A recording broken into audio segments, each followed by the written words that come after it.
मित्रांनो, एका काळी प्रेक्षकांच्या मनावर राज्य करणारे हे 5 लोकप्रिय मराठी अभिनेते सध्या कुठे गायब आहेत आणि काय करतायत, चला जाणून घेऊया. नंबर 1, आकाश ठोसर, ज्याने परशा म्हणून धुमाकूळ घातला होता, पण घर बंदूक बिर्याणी नंतर तो मोठ्या मराठी प्रोजेक्ट्समध्ये फारसा दिसलेला नाही.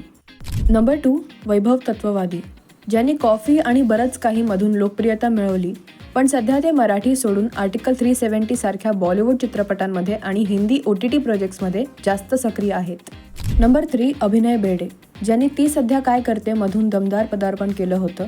काही काळ शांत राहिल्यानंतर त्यांनी उत्तर ह्या चित्रपटासोबत कमबॅक केला.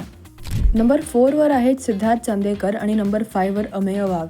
हे दोघेही मध्यंतरी स्क्रीनवर खूप कमी दिसत होते, पण नुकतेच ते 2026च्या क्रांतिज्योती विद्यालय मराठी माध्यम ह्या सुपरहिट चित्रपटात एकत्र झळकले आणि पुन्हा एकदा आपल्या अभिनयाने प्रेक्षकांची मने जिंकत आहेत.